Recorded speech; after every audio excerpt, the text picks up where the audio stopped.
Ba, 20 erabiltzet Facebook bezala gehien bat argazki partekatzeko, argazkilaritza asko gustatzen zait eta bai, gehien bat argazki partekatzeko.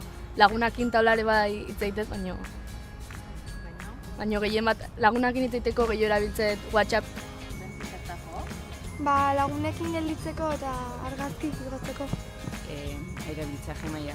Eta 20ekin eta aurten hasi naiz, ez dakit lagunekin gelditzeko eta beste zertako. Zer gertatuko litzateke 20eko espartzea? Ba, ez nuen nahi beste jende ezautuko, eta,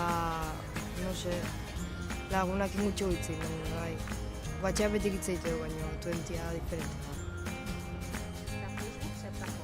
Ba, Facebook nola atzerri nona izen nahiko lagun frantsesak eta Amerikako lagunak eta behaiek 20 ez du ezautzen. Orduan behaiekin komunikatzeko eta gehien bat Facebook erabiltzen.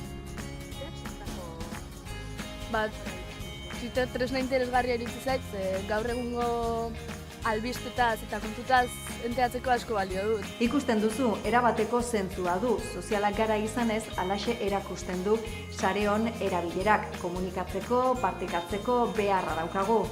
Berdin da, ingurua aurrez aurrekoa den edo virtuala den.